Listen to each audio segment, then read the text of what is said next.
Right. So to store integer and to store float, they reserve 4 memory. As far as the address is concerned, to store the address of a character, they use 4 bytes.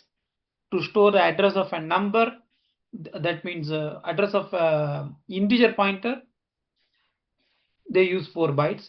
To store the address of float, they use 7 bytes as per this one. Clear now? So then when it comes to when we point them to the respective entity, the integer float pointer to a float, integer pointer to integer, character pointer to character, their address, the content is changing. Previously, we had some sort of junk values; those were replaced with the address of those variables. Clear? Yes, sir. Right. Whether I clarified your doubt or not? Yes, sir. The doubt I'm having, like,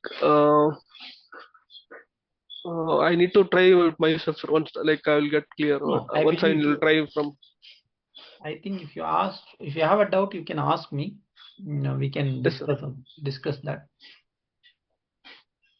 Sir, I will try from my side today, and Yeah, you try from tomorrow your if I side, get. and then if there is something not understood, we can discuss again. Right. Yes, sir. Now Yes. there is with this example we will close the session. So I used now those we all know that the integer pointer is pointing num1 and character pointer is pointing c and a float pointer is pointing the pi.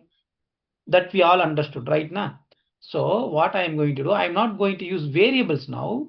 I am using this pointer to print their value, print the content. For that, what I do, I just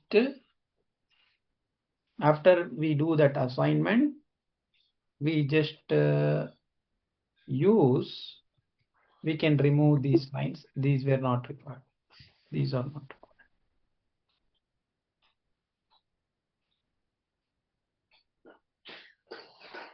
Check for.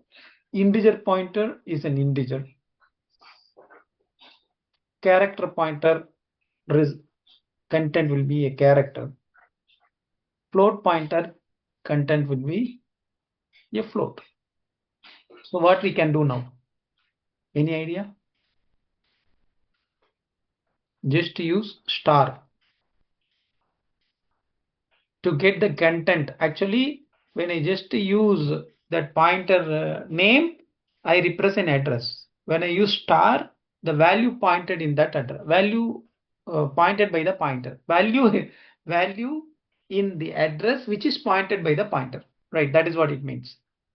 Right, Yes. so we can say value pointed.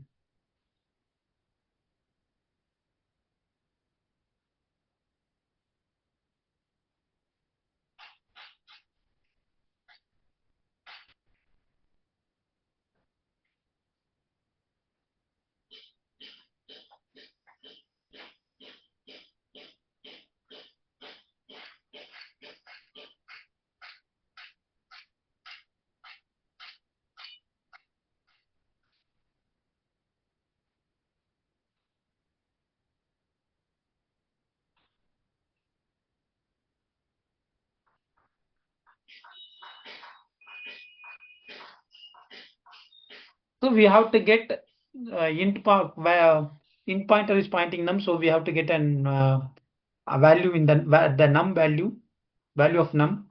In char pointer, we have to get a character of C, that is content c, the value of c.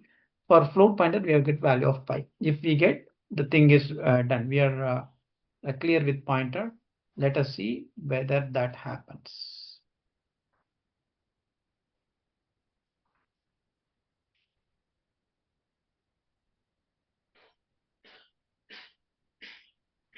Correct? See here. Value in the address pointed by int pointer is 200, which is nothing but value of num1. Character pointer, which is a, which is nothing but content of c. A float pointer, which is actually pointing pi, the content of pi is 3.15.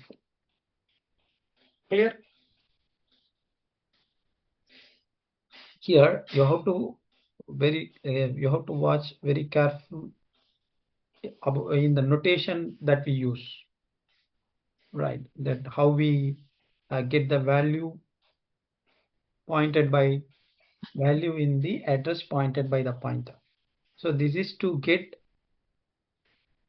direct address, right? That is actually the content of the pointer. The content of the pointer, to get the content of pointer, just to use the pointer name. To get the content of address pointed by the pointer, right? Then you use star with the pointer name, right? So we have Yes, sir. one more pointer as well, pointer to pointer, that we will discuss tomorrow. Okay. Right. Sir, in these pointers, there are some other concepts like null pointer, void pointer, and Far pointer, near pointer, something like that. We will discuss it tomorrow. yes, yes. Okay. Whether those concepts also used in this embed Yes, will be all used. concepts in C with respect to pointer, all of them are used because that is very critical to access hardware. Pointers are very critical to access hardware. So all those things are important. Okay, sir. Okay. Okay, Yes. Vikas. Let me catch you tomorrow with more detail. Thank you. Oh, thanks.